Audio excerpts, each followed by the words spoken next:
발표 시작하겠습니다. 오늘 발표할 주제는 벡터 데이터베이스 시스템에 대한 서베이 논문입니다. 네, 현재 벡터 서치가 가능한 DBMS 목록입니다.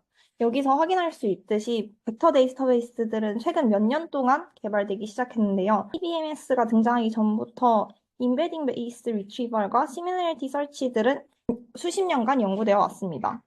LLM과 이커머스의 추천 시스템처럼 unstructured 데이터에 대한 저장에 대한 수요가 늘어나면서 벡터 데이터베이스가 등장하기 시작했고, 또 다양한 애플리케이션들의 성격에 따라서 예를 들어서 LLM 같은 경우에는 read heavy 애플리케이션일 거고, 이커머스 같은 경우에는 write heavy 애플리케이션일 건데, 다양한 애플리케이션 특성마다 적절한 테크닉들이 다를 수 있습니다. 그래서 그런 테크닉들의 랜드스케이프를 파악하고 또 벡터 데이터베이스를 연구하기 전에 파악하고 있어야 할 주요 개념들과 용어들을 살펴보는 시간을 가지도록 하겠습니다. 네, 벡터 데이터베이스 이용에 대해서 하이 레벨로 표현한 그림입니다. 소스 데이터를 인베딩 모델을 이용해서 벡터 인베딩으로 표현을 하고 그 벡터들이 저장된 벡터 DBMS가 있을 때 앞서 말씀드렸던 LLM이나 이커머스 애플리케이션 같은 곳에서 쿼리를 보내면 그 쿼리도 같은 인베딩 모델을 이용해서 벡터 데이터베이스에 시밀러리티 설치 쿼리를 보내게 되고 그 벡터 데이터베이스는 벡터들의 의미상의 유사성, 시멘틱 시밀러리티를 기준으로 쿼리 벡터와 유사한 벡터들을 쿼리 리절트로 반환을 하고 또 그 반환된 벡터들이 포스트 프로세싱을 거쳐서 애플리케이션으로 보내지는 그런 형태입니다. 벡터 데이터베이스에는 크게 5가지 난관이 있습니다. 첫째로 search criteria가 모호하다는 것입니다. 앞서 말씀드린 대로 의미상의 유사성을 파악을 해야 하는데 단어부터 되게 모호하죠.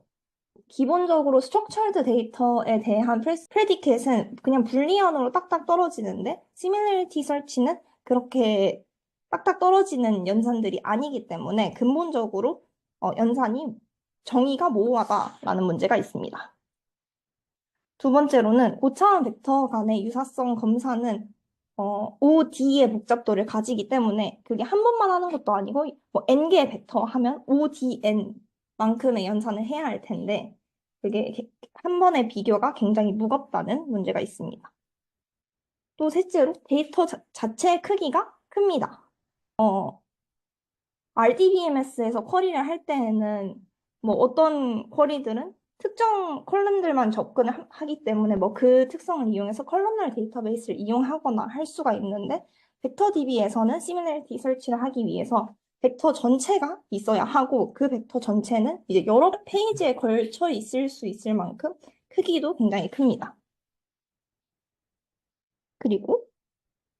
그래서 이거를 인덱싱을 하고 싶은데 벡터는 기본적으로 그 특성상 정렬을 할 수도 없고 오디널한 데이터가 아니기 때문에 카테고리로 묶을 수도 없습니다. 그래서 인덱스를 디자인하는 것에서도 문제를 겪기도 합니다. 그리고 마지막으로는 기존에 사용되던 스트럭처드 데이터의 애트리뷰트들과 연산을 할 때 호환성이 떨어진다는 문제가 있습니다. 그래서 발표의 마지막 부분에 하이브리드 오퍼레이션에 대한 내용을 설명할 예정입니다. 그래서 말씀드린 대로 시밀리티 설치는 이 개념 자체가 모호합니다. 그래서 그 유사도 검색을 명확히 정의를 하기 위해서 쿼리 프로세서 단에서 시밀리티 스코어와 쿼리 타입 그리고 쿼리 인터페이스를 정의를 해서 사용을 해야 합니다. 그래서 하나씩 살펴보도록 하겠습니다. 일단 시밀리티 스코어에는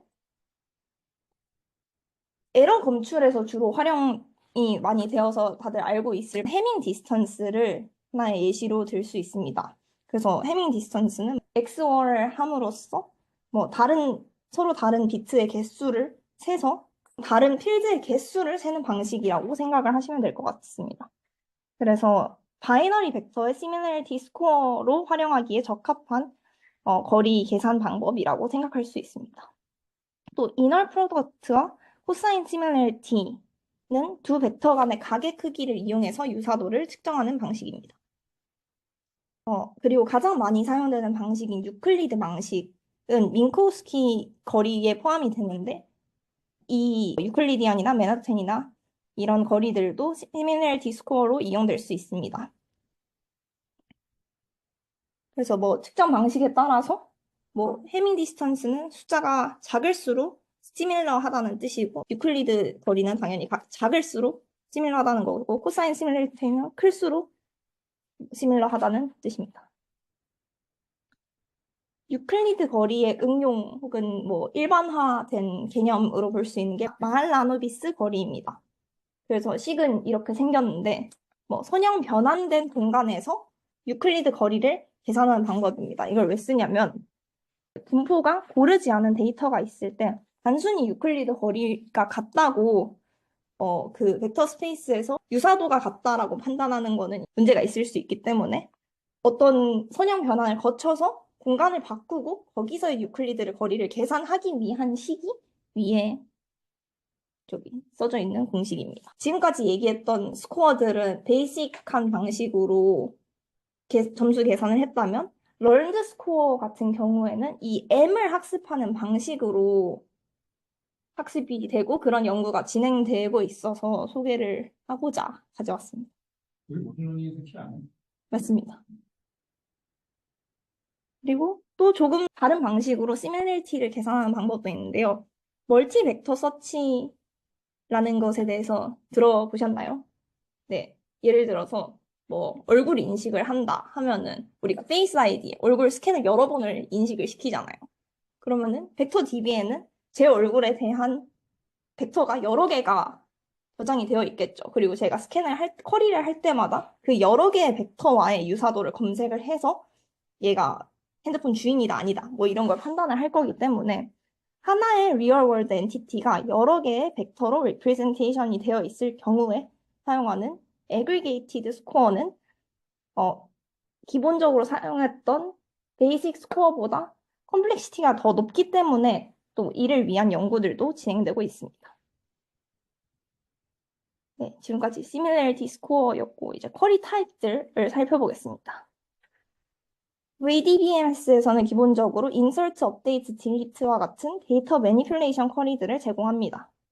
그래서 페이즈나 PG 벡터 같은 시스템들은 유저가 피처 벡터들을 인베딩까지 시킨 후에 그 피처 벡터들을 직접 DBMS에 insert, delete 하는 다이렉트 매니플레이션 방식을 이용합니다.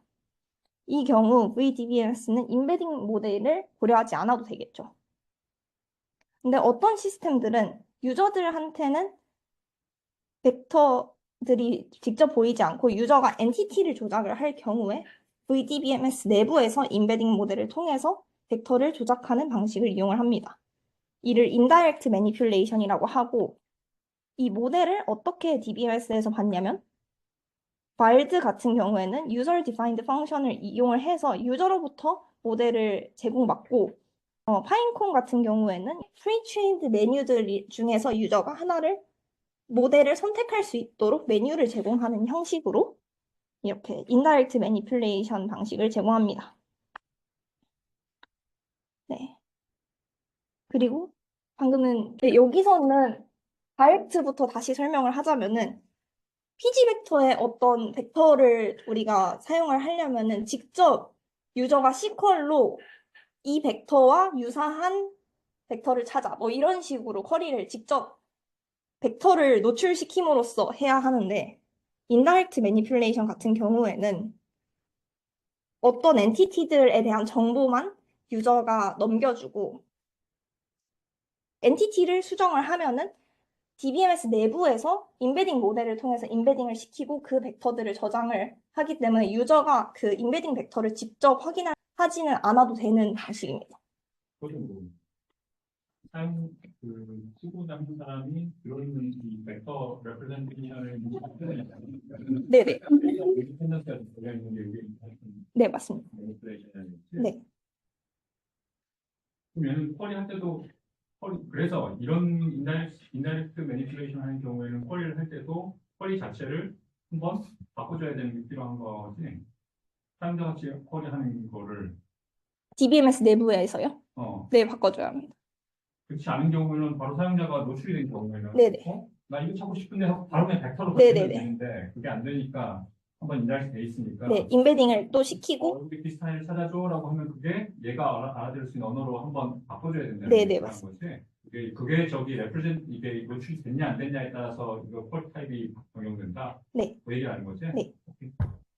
이 논문에서는 서치 쿼리를 이제 CK 서치라는 것과 레인지 서치로 분류를 했는데요. CK 서치에서의 C는 approximation degree이고 K는 네이버의 개수를 말합니다. 그래서 뭐 C가 1인 경우에는 exact search를 하는 거고 C가 1보다 큰 경우에는 approximate search를 하는 거다. 그래서 우리가 일반적으로 알고 있는 뭐 NNS, KNN, ANN 이런 것들이 CK 서치에 포함이 됩니다.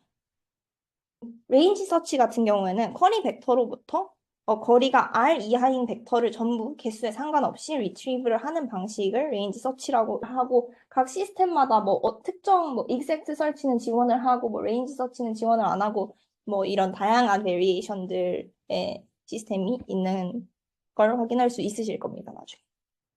그래서 C의 배율이 그냥 C가 2일 때, 5일 때, 10일 때의 의미가 어느 정도 어프로시메이션 디그리가 어떻게 달라지는 이게 수식적으로 정의가 되기에는 NNS를 기준으로 설명을 하자면은 이 C가 retrieve를 하는 조건이 어떻게 정의가 되냐면 이 쿼리 벡터와 이 DB 내에서의 존재하는 벡터 중에 가장 가까운 벡터가 있을 거잖아요. 그 미니멈 최소 거리의 C배 이하인 벡터들 중에서 K개를 retrieve를 한다.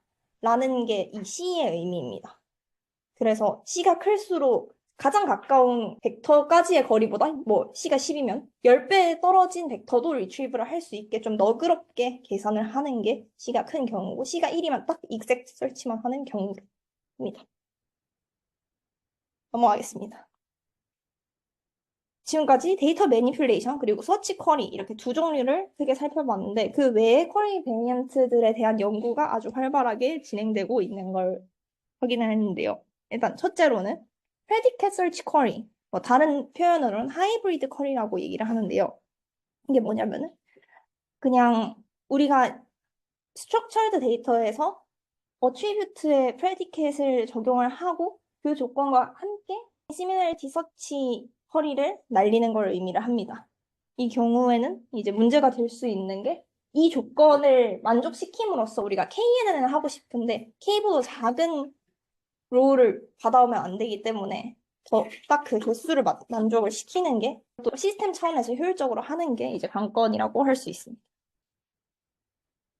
배치드 쿼리 같은 경우에는 뭐 이름에서 알 수 있듯이 여러 개의 쿼리를 한 번에 시스템에 던지는 걸 의미를 하는데 뭐 이거는 하드웨어를 이용을 해서 더 쿼리 프로세싱을 빨리 하기 위한 연구들이 진행되고 있습니다. 세 번째로는 애그리게이티드 스코어를 이용한다고 설명드린 멀티벡터 서치 같은 경우에는 쿼리 벡터가 여러 개인 MQ 방식과 피처 벡터가 각각 여러 개인 MF 방식을 조합해서 MQSF, 멀티 쿼리 싱글 피처라는 뜻입니다. 싱글 쿼리 멀티 피처, 그리고 멀티 쿼리 멀티 피처 이렇게 다양한 종류의 멀티 벡터 쿼리들이 존재할 수 있는데 아직까지는 MQMF까지 지원하는 시스템이나 논문은 없다고 해서 뭐 이것들도 연구하면 좋을 것 같습니다. 이제 쿼리 인터페이스에 대해서 살펴보겠습니다. 이제 네이티브 DBMS라 하면 벡터를 위해서 새롭게 디자인된 DBMS를 말하고 익스텐디드 DBMS라고 하면은 기존의 DBMS의 벡터 기능을 추가한 형태를 말합니다. 그래서 네이티브 VDBMS와 익스텐디드 노시퀄 시스템 같은 경우에는 API들을 많이 지원하지 않고 한 9개 정도를 지원하는 걸로 알고 있는데요. 크로마 같은 경우에는 뭐 count, add, get, pick, query, modify, update, upsert, delete 진짜 딱 조작하고 검색하는 쿼리들, API들만을 제공을 합니다. Extended Relational System 같은 경우에는 아까 말씀드렸던 PG 벡터의 SQL문을 가져왔는데요. 이렇게 SQL 자체에서 order by limit 5, 우리가 아는 표현이죠. 이렇게 해서 KNN을 할 수 있고 그냥 거리가 5보다 작다. 이렇게 해서 레인지 커리를 날릴 수 있게끔 시커를 익스텐드를 했습니다. 그리고 여기서 이렇게 화살표, 양방향 화살표로 표현한 이 기호는 유클리드 거리를 표현하기 위한 레프레젠테이션이고 그와 비슷하게 이렇게 중간에 등호를 쓰면은 코사인 시뮬레이티가 되고 샵을 쓰면 이널 프로덕트가 됩니다. 그래서 시커를 이용해서 좀 더 자유롭게 유저가 쿼리를 날릴 수 있도록 디자인되어 있습니다. 지금까지 서치 크라이테리아의 모호성과 관련해서 이제 세 가지를 살펴본 건데요. 이 뒤에는 다 인덱싱과 관련된 내용이라서 묶어서 생각을 해주시면 좋을 것 같습니다. 일단은 두 번째 문제는 비교 연산이 무겁다는 거였습니다. 각각의 컴패리슨의 비용이 OD의 복잡도를 가지기 때문에 브루트 포스로 계산을 하면은 ODN만큼의 복잡도를 가지게 되는데요. 여기서 D도 굉장히 크고 N도 굉장히 커가지고 이 브루트 포스 방식은 굉장히 임팩티컬하다고 말할 수 있겠습니다. 그래서 이를 해결하기 위해서 인덱스 기반으로 서치를 하고 싶습니다. 근데 인덱스를 이용하고 싶지만 벡터들이 정렬이 되거나 카테고라이즈 될 수 없어서 이제 구조화하기 어렵다는 문제가 있는데요. 아까 말씀드린 대로 크기가 크기 때문에 이거에 대한 컴프레션 방식을 이용을 해서 스토리지 비용을 아끼고 인메모리에서 동작할 수 있게끔 하고 이를 또 이용을 해서 이 방식을 기반으로 인덱싱을 하는 그런 방식을 소개를 해드리겠습니다. 우선 벡터 인덱싱 하는 방법은 크게 세 종류로 나눌 수 있습니다. 첫 번째로는 테이블을 기반으로 비슷한 벡터끼리 여러 버킷에 해싱을 해서 나눠 담는 것입니다. 이제 메인 컨시더레이션은 해시 펑션을 어떻게 디자인할 거냐입니다. 트리 베이스드 인덱스 같은 경우에는 공간을 그냥 나눠가지고 파티셔닝을 하는 방법이고 뭐 KD 트리 생각하시면 이해하기 쉬울 것 같은데요. 이 스플리팅 스트래티지를 어떻게 정할 것인가가 또 핵심 컨시더레이션입니다. 그래프 베이스 인덱스 같은 경우에는 각 벡터들이 노드로 나타내지고 가까이 있는 두 노드 간에 간선을 연결을 함으로써 그 벡터 공간 자체를 하나의 그래프로 표현을 해서 인덱싱을 하는 방식입니다. 그럼 n제곱개의 간선을 추가할 수는 없으니까 어떻게 가까운 노드들 간에 간선을 추가할 것인가가 이제 문제입니다. 테이블 베이스드 인덱스 같은 경우에는 파티셔닝 기법을 정해야 하는데 이제 랜더마이제이션을 이용해서 확률적으로 파티셔닝을 하는 LSH 기법, 러닝 베이스드 기법을 통해서 파티셔닝을 하는 L2H, 그리고 뭐 압축된 벡터 위에서 인덱싱을 하는 퀀타이제이션에 대해서 알아보도록 하겠습니다. LSH에 대해서 용어는 많이 들어봤는데 실제로 수학적으로 어떻게 동작하냐 라는 질문이 있어서 좀 자세히 준비를 해봤는데 어떤 해시 펑션의 함수족이 있다고 생각을 해봅시다. 벌써 딱 직관적으로 와닿지는 않는 상황인데 이 함수족은 어떤 역할을 하냐면은 두 벡터 간의 거리가 R1보다 작거나 같으면 T1보다 높은 확률로 콜리션을 발생을 시키고 뭐 거리가 반대로 R2보다 크거나 같으면 더 낮은 확률로 콜리션을 발생을 시키는 함수족입니다. 이따 자세히 살펴보겠습니다. 그래서 이 함수족 라지 H에서 K개를 꺼내가지고 이어붙여서 G로 만듭니다. 그 G들은 엄청 많은 조합이 가능하겠죠. 그 G들의 함수족이 바로 라지 G. 그래서 이 라지 G는 K라는 파라미터를 통해서 튠업을 하게 정의를 할 수 있을 것입니다. 그래서 이 라지 G에서 L개의 스몰 g 함수를 뽑아서 L개 해시 테이블을 만드는 것이 LSH 방식이라고 생각을 하시면 되는데 우리는 사실 여기서부터 이해가 안 되기 시작했을 수도 있어요. 이 H가 도대체 뭐냐? H가 어떻게 확률적으로 콜리전을 발생을 시킨다는 거냐? 좀 간단한 H를 가져와 봤는데요. 이렇게 벡터 3개가 x1, x2, x3가 있다고 생각을 했을 때 이 식이 뭘 하는 거냐면 A는 어떤 D차원 공간에서 랜덤하게 뽑은 벡터이고요. B는 그냥 랜덤하게 뽑은 스칼라라고 생각을 하시면 되는데요. A를 그냥 어떤 A를 뽑음으로써 어떤 축이 정해지겠죠? 축이 정해졌다고 생각을 합시다. 여기까지는 이해가 되셨을 거라 믿습니다. 그냥 어떤 축을 잡았어요. 근데 이 함수가 뭘 하는 거냐?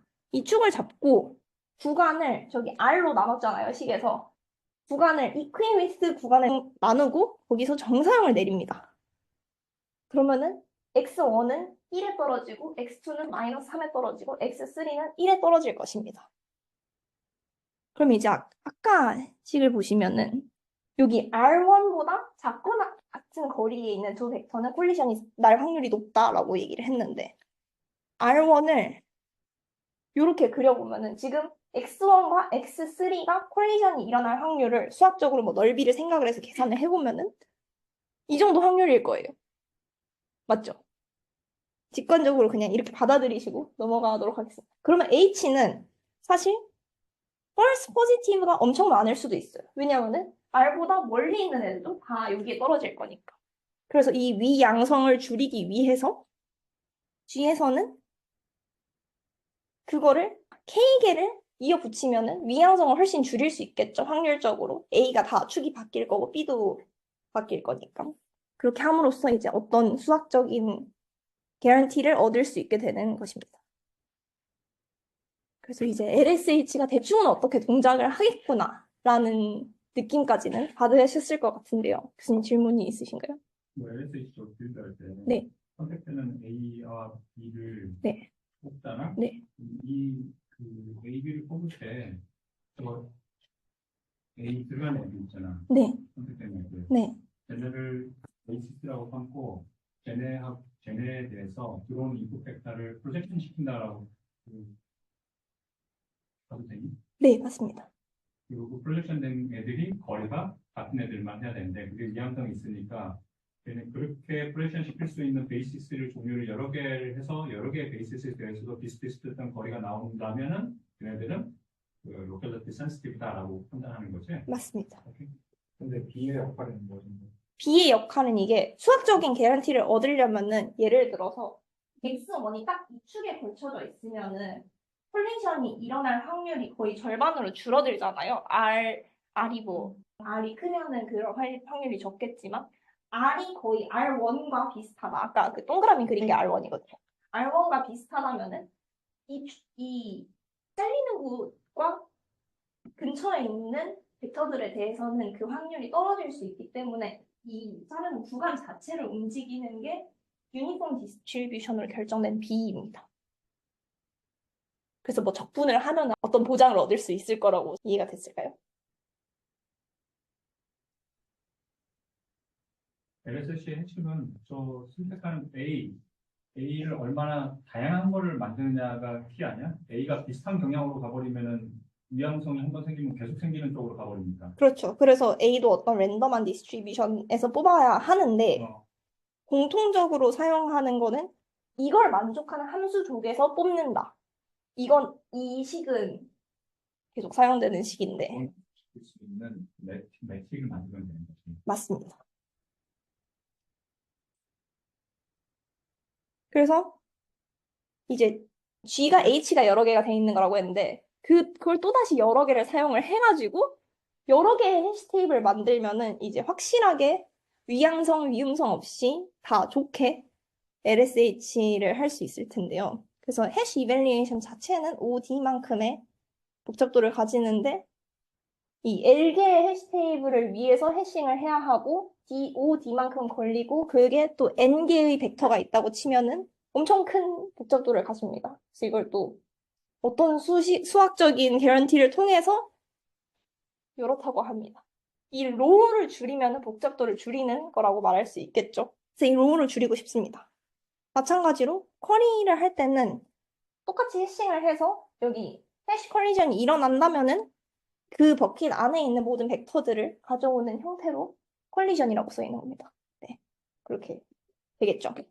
그래서 쿼리 컴플렉시티는 아까 컨스트럭션에 비해서 뭐 n만큼 작아진 값일 것입니다. 그래서 로우를 줄이면서도 정확도를 유지하기 위한 방식들이 연구되어 왔는데요. 데이터 인디펜던트 스킴과 데이터 디펜던트 스킴으로 LSH를 나눌 수 있습니다. 그래서 데이터 인디펜던트하게 파티셔닝을 하게 되면은 이제 out of distribution 인설트들이 막 들어왔을 때 리밸런싱을 할 필요가 없다는 장점이 있습니다. 그래서 예시를 보여드렸던 E2LSH가 이에 속할 것이고 또 파이스가 이용하는 인덱스 LSH가 이 스킴에 속한다고 합니다. 근데 데이터 페이스북 페이스북? 네. 근데 데이터 디펜던트한 스킴 같은 경우에는 로우를 줄이기 위해서 사용을 하는 방식인데 데이터 디펜던트하게 파티셔닝을 하다 보니까 당연히 out of distribution 인설트들이 나타나면은 인덱스를 리빌드를 해야 하는 문제가 있을 수 있습니다. 그래서 팔콘이 이에 해당하고 있는 랜덤한 볼을 이용을 해서 파티셔닝을 한다고 합니다. 네. 지금까지 LSH에 대해서 설명을 했고, 이제 L2H라는 것에 대해서 아주 간단히만 설명을 드릴 건데, 해싱을 할 때, 방금은 좀 랜덤한 방식을 이용을 해서 해시 테이블을 만들려고 했다면, L2H는 러닝 기반의 방법으로 파티셔닝을 하고자 하는 것입니다. 그래서 해시 패밀리를 이용을 하지 않고 사용하는 방식이고, 이건 2018년에 있었던 설베이인데, 종류가 많은 걸 확인할 수 있고요. 2021년에 나왔던 스팬이란 논문이 이제 이에 해당을 하는데 기억하실지 모르겠지만 제가 발표했던 ST 프레쉬의 프라이어 워크로 소개되었던 그리고 니어레스트 센트로이드를 이용을 한다고 얘기를 했는데 그 방식이 L2H 러닝 기반으로 만드는 너가 OS라고 말하는데 제가 발표했던 게 아마 SOSP 논문일 거고 스팬은 유립스 논문이었던 걸로 기억합니다. 근데 기본적으로 러닝 기반이기 때문에 트레이닝이 오래 걸리고 업데이트가 나타날 때 그거에 민감하다는 문제가 있어서 현재 DBMS에서 많이 서포트하지는 않습니다. 벡터 압축이 필요하다고 말씀드렸었는데 그를 위한 방식인 퀀타이제이션에 대해서 살펴보겠습니다. 이제 K-means 클러스터링을 이용을 해서 K개의 센트로이드로 데이터 클러스터링을 하는 방법은 다들 아시는 방법일 텐데요. 이거는 이터레이션마다 O, D, N, K의 복잡도를 가집니다. 그래서 클러스터링 자체는 아주 오래 걸리는 문제가 있습니다. 근데 또 문제를 악화하는 게 인덱스의 성능을 높이려면은 버켓의 크기가 작아야지 성능이 좋을 텐데 그러면 큰 K를 사용하게 되기 때문에 K-means 비용이 더 커지겠죠. 그래서 퀀타이제이션을 이용을 해서 벡터의 크기를 압축하면서 클러스터링 자체의 복잡도도 낮추는 것이 우리의 목표입니다. 그 방식들 중에 가장 기반이 되는 TQ에 대해서 살펴보도록 하겠습니다. 그냥 제가 예시로 그냥 가져온 벡터입니다. 64차원이라고 생각을 했을 때 이 64차원 벡터를 이산화, 양자화하는 방법을 소개를 드릴 예정입니다. 만약에 m이 4라고 하면은 4개의 서브 벡터들로 이를 쪼개고 거기서 우리가 K-means 클러스터링의 K를 64로 잡으면은 얘를 64개로 클러스터링을 하는 거는 굉장히 비싼 연산일 텐데 서브 벡터로 쪼갰으로써 4개의 센트로이드씩만을 고르면은 조합을 해서 64개의 센트로이드들을 만들어낼 수가 있겠죠. 그래서 만약에 그렇게 한다면은 4개의 센트로이드를 풀 벡터를 저장해 놓는다면 다른 그 엄청 많은 벡터들에 대해서는 그 센트로이드 중에 뭐에 가까운지만 저장을 해 놓으면 되기 때문에 4개면은 4를 표현하기 위해서 우리는 2비트만 있으면 됩니다. 그래서 64차원 벡터를 8비트로 줄여서 표현을 하는 이산화해서 표현을 하는 게 프로덕트 퀀타이제이션 방법입니다. 그래서 뭐 그냥 복잡도를 위해서 적어놨는데 뭐 어쨌든 엄청 큰 벡터를 단 몇 개의 비트로 표현할 수 있다라는 방식입니다. 단 몇 개의 공간으로 쪼갠다는 거 아니니? 몇 개로 너가 빛을 줄인 만큼 공간을 되게 부합하게 홀스 그레이드를 쪼갰다는 거. 맞습니다. 다 때려 넣는 거잖아. 맞습니다.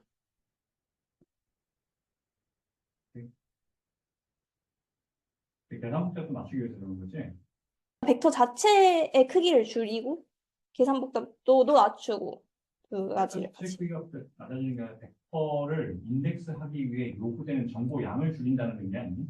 네, 맞습니다. 벡터 원래 오리지널 벡터 네. 데이터는 그래서 이렇게 압축을 다 해버리고 기존 벡터를 날리면 정확도가 낮아질 수 있어서 제가 파이스 도큐멘테이션에서 확인한 바로는 PQ를 이용을 해서 뭐 몇 개를 추려놓고 이 PQ를 통해서 얻은 요 센트로이드 값, 이 몇 비트들 이 같은 걸 좀 러프하게 추려놓고 그 후에 다시 뭐 좀 더 정확한 인덱싱을 활용을 해가지고 뭐 인덱스 LSH나 이런 걸 이용해서 네.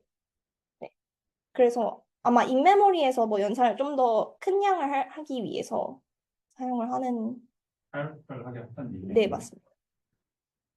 근데 사실 이걸 이용을 해서 나온 논문들이 엄청 많은데 그게 다 조금은 달라서 그냥 툴로 생각을 하시는 게 더 나을 것 같습니다. 각각의 논문에서 사용하는 목적은 좀 다를 수 있는 것 같아서 좀 더 제너. 로스가 걱정되지만은 네. 이렇게 쪼개놨는데 포스 브랜드로 쪼개놨잖아.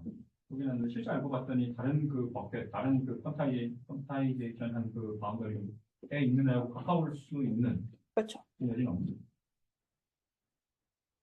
있죠? 어. 있습니다. 그건 어떻게? 무시해? 찾을 때? 그거는 그 무슨 말이냐면 내가 근데 처음에 딱 봤더니 여기 이만한 여기에 들어가 내가 찾으면 되네라고 했는데 사실 알고 보면은 얘 이 바깥 여기 바운더리에 있는 애하고도 더 가까울 수 있어. 그럼 처음에 버켓 주변에 있는 거하고도 다 검색을 해야 돼?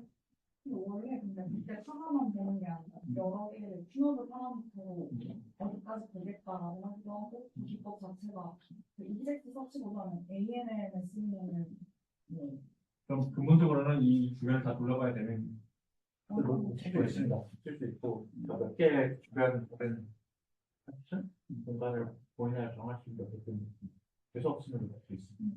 그리고 실제 저게 그 합쳐지잖아. 하이브리드 쿼리로 합쳐졌을 때 DB는 놓친다는 걸 용납할 수 없잖아. 답이 달라지니까. 그지?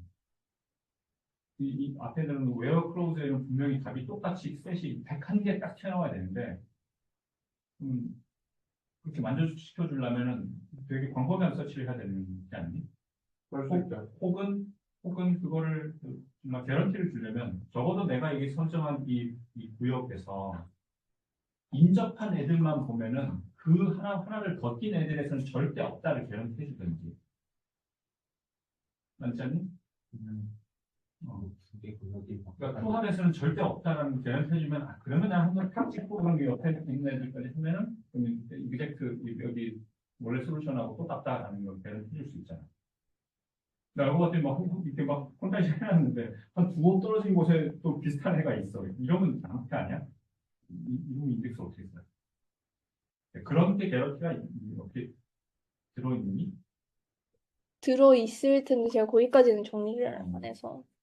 그래? 근데 기본적으로 그러니까 그와 관련된 연구는 많은데 다 방향성이 어프록시메트하게 가는 쪽인 것 같아서 오히려 어떤 익젝트한 개런티를 주면서 컴퓨테이션 비용이 높은 것보다는 컴퓨테이션 비용 낮추고 이만큼 우리는 뭐 세크리파이스를 하겠다 이렇게 가는 추세인 것 같습니다. 저도 자세히는 많이 못 살펴봤는데. 이게 Approximate Query, APQ, Query Processing의 그 관점에서 보면 뭐 allowable, 근데 고전적인 그 쿼리 프로세싱 관점에서는 야, 이거 돌릴 때마다 값이 달라? 이러면 곤란. 그 approximate AQP로 가면은 그러면 저는 충분히 납득이. 지금 이제 사람들이 뭐 이렇게 원래 고전적인 그 DB 그거에 기반해서 이걸 하려고 하니까 이제 그걸 옛날 방식으로 그 AQP로 하면은 이상할 수 있는. 그래서 기본적으로 퀀타이제이션 기법을 이용을 할 때는 뭐 연산이 엄청 가벼워지기 때문에 좀 오버패치를 한 후에 다시 언컴프레스된 데이터에 대해서 확인을 하는 방향성으로 가면 좋을 것 같습니다. 그래서 퀀타이제이션 기법은 아까 말씀드린 PQ를 기반으로 되게 다양하게 존재하고 또 그 퀀타이제이션 기법을 이용해서 인덱싱을 하는 방법도 굉장히 많이 존재합니다. 그래서 버켓팅을 하냐 안 하냐, 뭐 실제로 프리프로세싱을 통해서 이를 뭐 최적화를 하겠다. 아니면은 버켓을 처음엔 러프하게 잡고 하이어키컬하게 파이널 서브 버켓을 잡겠다. 뭐 이런 다양한 종류의 인덱스들이 있는데 자세한 내용은 생략하겠습니다. 그래서 지금까지 테이블 베이스드만 살펴봤네요. 이제 트리 베이스드를 살펴보겠습니다. 그래서 트리 베이스드 인덱스 같은 경우에는 어떻게 스플리팅을 할 거냐, 트리를. 그게 메인 키인데, 랜덤하지 않게 축을 기준으로 자르는 KD 트리와 프린시플 컴포넌트를 기반으로 랜덤하게 자르는 분류, 그리고 그냥 정말로 랜덤하게 프로젝션을 통해서 하는 분류, 이렇게 세 가지로 나눠서 설명이 됩니다. 그래서 KD 트리는 다들 아실 내용이어서 아주 간단하게만 설명을 하지만 축과 평행한 하이퍼플레인을 기준으로 공간을 나누고 그 스플리팅 포인트는 미디안으로 고정이 되어 있고 그런데 또 이제 차원의 저주에 문제가 있을 수 있고 또 인트린식 디멘셔널리티가 더 작은 경우가 많은데 그 경우에 이 KD 트리는 그걸 활용하지 못하는 문제가 있을 수 있습니다. 여기서 인트린식 디멘셔널리티라 하면 실제로 벡터가 인베딩된 공간보다 벡터의 분포의 차원이 좀 더 낮은 경우를 의미를 합니다. 이건 예시로 그림을 그려왔는데 뭐 꼭 이렇게 고국면이 아니더라도 어떠한 형태든 차원이 낮은 경우에 이를 이용을 해서 좀 더 스플리팅의 높이를 줄이는 방향으로 갈 수 있겠죠. 그래서 이를 이용하기 위해서 당연히 떠올릴 수 있는 게 PCA를 이용을 해서 미리 프리프로세싱으로 축을 구해놓고 그 축과 평행한 평면으로 자른다면 조금 KD 트리에 비해서 더 말이 되게 인덱싱을 할 수 있을 것입니다. 그래서 KD 트리랑 이 플랜 같은 경우는 거의 근본적으로 철학은 동일한데 PKD 트리는 공간을 회전시키고 축에 평행하게 자르겠다. 이런 얘기고 플랜은 회전은 안 시키고 어떤 PC의 평면으로 자르겠다. 이런 방식입니다. 랜덤이란 게 네. PCA 랜덤에 랜덤하게 보안 PCA 디멘전 중에 랜덤한 걸 선택하겠다는 얘기죠. 뭔가 빠진 것 같아요, 지금 단어가. 랜덤 프린시플 디멘전. 표에 있는 용어를 그대로 가져온 건데 랜덤 프린시플 디멘전을 인덱스로 사용하겠다 이 얘기인가? 네, 랜덤한 그 프린시펄 디멘션 중에 랜덤하게 하나를 고르고 또 거기에서 스플리팅 포인트를 정할 때도 미디안이 아니라 랜덤한 어떤 팩타일에 해당하는 값으로 쪼개겠다. 뭐 이런 Why? 어떤 수학적인 개런티를 위해서라고 저는 받아들인 게 What's the role of randomness? 미디안을 잘랐는데 그 미디안이 사실 분포가 이쪽이 덴스하고 이쪽이 스펄스한 경우나 그런 경우가 있을 수 있잖아요. 그래서 실제로 클러스터링 차원에서 생각을 해보면 미디안을 잡는 게 항상 가장 최적이 아닐 수 있다는 생각이 들어서 저는 랜덤니스가 그런 역할을 하는 게 아닐까라고 받아들였습니다. 그래서 PCA는 익스펜시브하다. 그래서 정말로 랜덤한 플레인을 잡아서 랜덤한 팩타일 혹은 랜덤한 벡터의 미디안 값으로 쪼개겠다. 근데 그럼 확실히 PCA보다 성능이 떨어질 수는 있겠지만 일단은 기본적으로 데이터 디펜던트 하지 않기 때문에 리빌드를 해야 할 필요도 줄어들고 그런 장점이 있는 게 랜덤 프로젝션 트리입니다. 그래서 RP 트리와 어노이가 거의 비슷하게 동작을 하는데 스플리팅 포인트를 잡는 방식이 랜덤 팩타일을 만약에 찾아서 그 팩타일에 해당하는 벡터를 찾으려면 어떤 서치를 해야 할 텐데 그리고 RP3를 이용을 할 때 변형을 해서 활용을 할 수 있는 방법은 RP3 여러 개를 이용을 해가지고 리콜을 높이는 방식으로 사용을 할 수도 있습니다. 테이블 트리 봤으니까 이제 그래프를 봐야 되는데요. 그래프는 엣지를 어떻게 고를 것이냐가 문제라고 했습니다.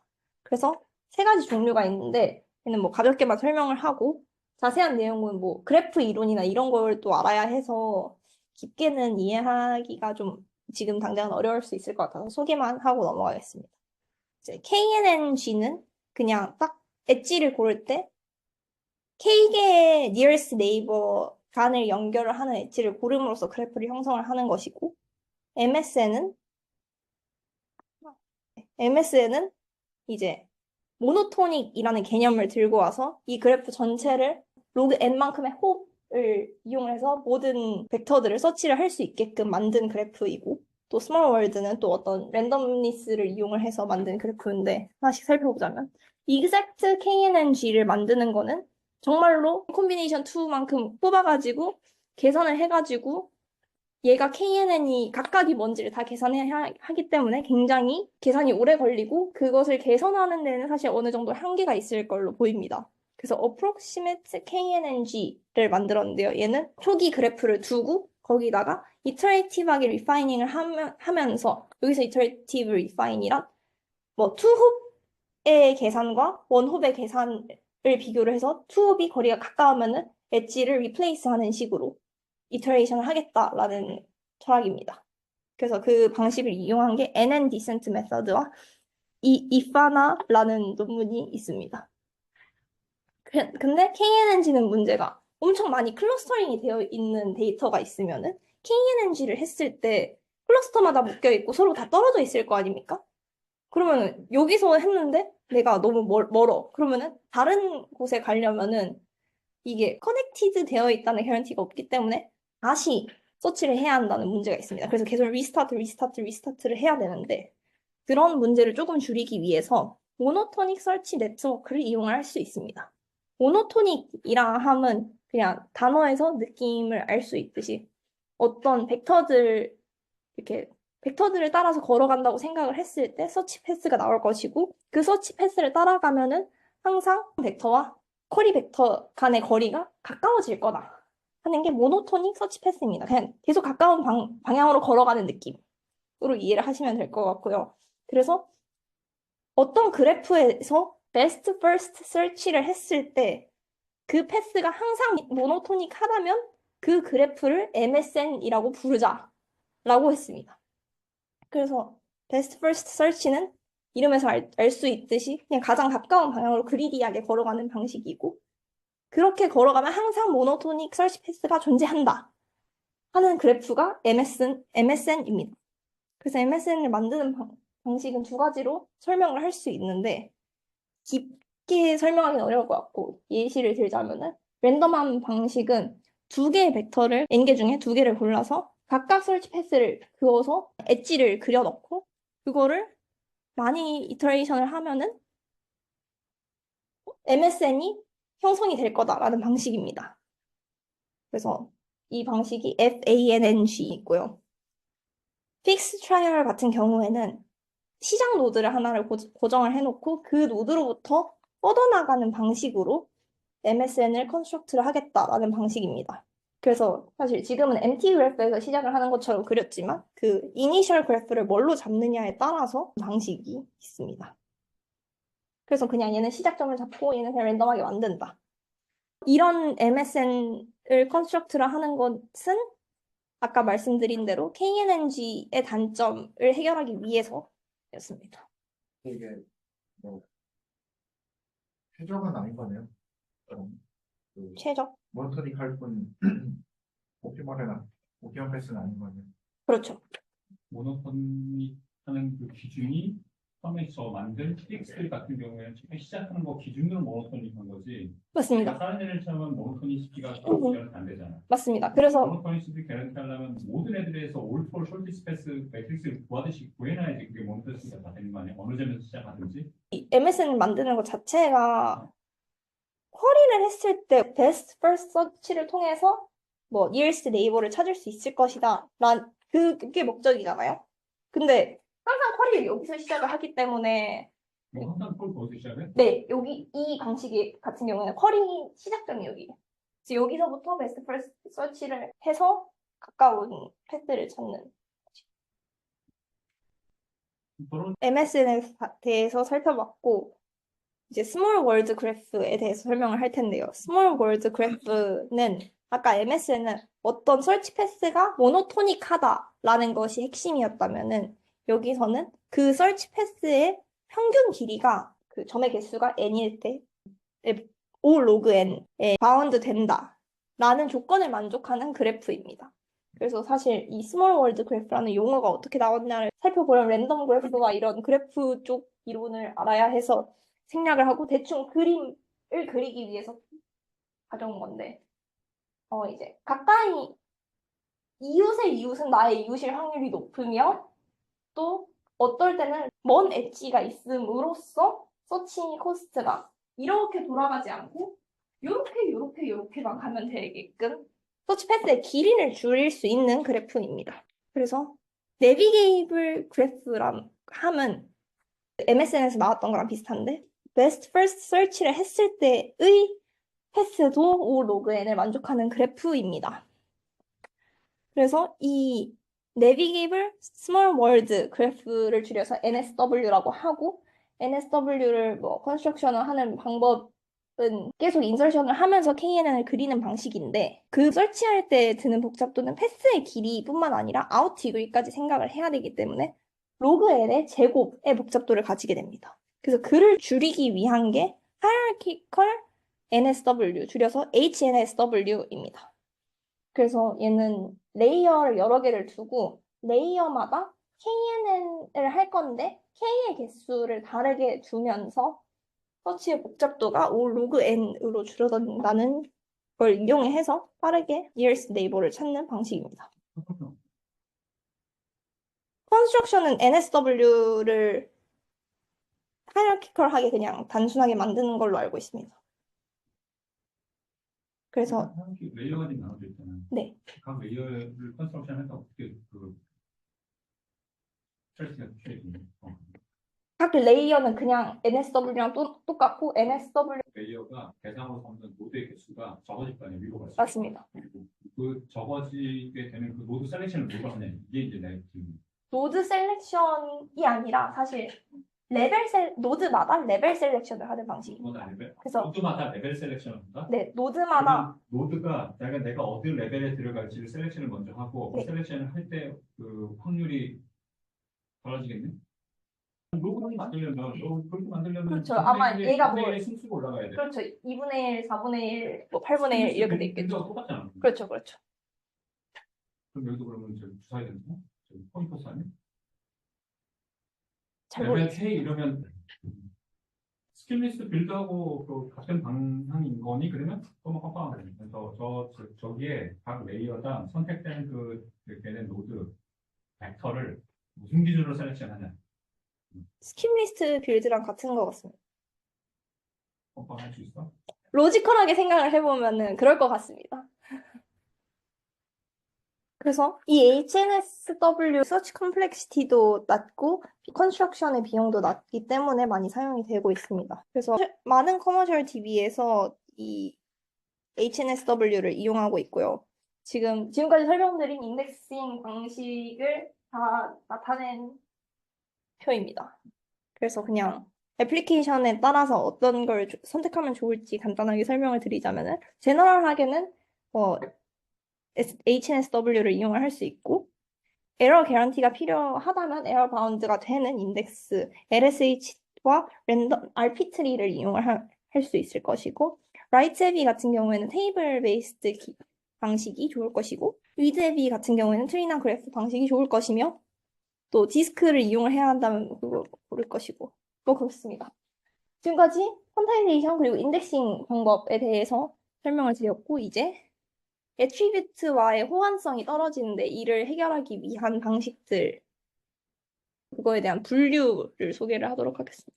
그래서 하이브리드 오퍼레이터는 아까 말씀드린 대로 애트리뷰트 프레디켓과 그 벡터 서치를 같이 해야 하는 쿼리문에 대해서 어떻게 연산을 할 것이냐를 분류를 하고 있는데요. 우선 프레디켓 필터를 언제 하느냐에 따라서 프리 필터링, 포스트 필터링, 그리고 싱글 스테이지 필터링으로 나눠봤습니다. 그래서 싱글 스테이지 필터링이라 함은 벡터 서치를 하면서 반환된 벡터마다 프레디켓을 하나하나 적용을 하는 방식인데 프리 필터링에 사용되는 블록 퍼스트 스캔에 대해서 살펴보자면 프리 필터링을 할 때 만약에 프레디켓을 미리 알고 있으면은 오프라인 블로킹을 할 수 있을 것이고 프레디켓이 계속 바뀐다면 온라인 블로킹을 해야 할 것인데 직관적으로 생각할 수 있듯이 비트마스크를 이용을 해서 이 벡터는 블록돼 있으니까 서치할 때 그걸 제외하고 K를 고르겠다를 미리 계산을 해놓는 방식이고 오프라인 블로킹 방식은 그냥 그 그래프 같은 걸 빌드를 할 때 프레디켓에 해당하는 뭐 간선을 빼고 빌드를 한다던가 하면은 아까 말씀드린 대로 KNNG의 문제처럼 디스커넥션이 발생할 수 있겠죠. 그래서 미리 인덱스를 프레디켓을 만족한 걸 빌드를 하되 디스커넥션을 방지하기 위한 논문들도 있고 또 미리 프리파티셔닝 된 인덱스를 사용하는 밀버스도 있습니다. 싱글 스테이지 필터링에 사용되는 visit first scan에 대해서 살펴볼 건데 이름이 visit first scanning 이유는 벡터에 먼저 visit을 해가지고 그래프에서 KNN계를 고르는 연산들을 하고 있으면 그 후에 프레디켓을 각각 입히겠다라는 뜻입니다. 그래서 visit first scan의 경우에는 셀렉티비티가 낮은 프레디켓은 온라인 블로킹 방식보다 빠르다는 장점이 있지만 셀렉티비티가 높은 경우에는 백트래킹이 발생할 수 있어서 트래버스 할 때 그 그래프의 특성과 애트리뷰트의 특성이 긴밀하다고 생각을 하면은 그래프 서치를 할 때 애트리뷰트 프레디켓 필터 여부를 이용해서 설치하는 패스를 줄일 수 있지 않습니까? 그런 방식도 이용을 할 수 있다고. 약간 이게 시스템과 알고리즘과 DB와 그래프 이론과 여기에 지금 들어와 있어가지고 서로가 서로의 그 발전을 모르는 상태에서 막 서로가 이렇게 디벨롭되고 있어가지고 그래서 진짜 마지막인데요. 커런트 시스템들 목록이고 맨 처음 슬라이드에 등장했던 그 목록입니다. 분류를 하자면은 아까 말씀드린 대로 벡터 서치를 위해서 디자인된 네이티브 그리고 기존 시스템에다 벡터 기능을 추가한 익스텐디드가 있을 수 있고 모스트리 벡터와 모스트리 믹스의 분류는 이제 벡터만을 위해서 좀 더 특화된 거냐 아니면은 기존의 스트럭처드 데이터도 다룰 수 있게끔 디자인된 네이티브 시스템이냐 이런 식으로 분류를 해서 볼 수 있습니다. 그래서 진짜 마지막 오픈 챌린지들이 뭐가 있는지 보겠습니다. 그래서 Similarity Score Selection에 대해서는 아직 많이 연구되지 않았고 사실 연구되기 어려운 부분도 어느 정도 있는 것 같습니다. 그리고 하이브리드 오퍼레이터를 디자인을 할 때 뭐 이런 문제점들이 있어서 소영이의 발표 논문이 이런 내용으로 들었고요. 인크리멘탈 설치를 하면 좋을 것이다. 그리고 인크리멘탈하게 리빌딩 하는 내용에 대해서 저번에 발표 드린 게 SP 프레쉬 논문이었고 멀티벡터 서치 같은 경우에는 실생활에서 써야 할 일이 많을 것 같은데 aggregated score라는 그 개념 자체가 복잡도가 기존보다 높아지기 때문에 그거에 대해서 시스템적으로 문제를 풀 수 있을 것 같고 MQMF 쿼리들이 아직 연구되지 않았다고 하니까 그 부분도 좋은 주제일 것 같다고 생각합니다. 그리고 데이터 시큐리티와 유저 프라이버시에 대해서도 이 논문에서 언급을 하고 끝납니다. 서머리인데 너무 많이 얘기했으니까 그만하겠습니다.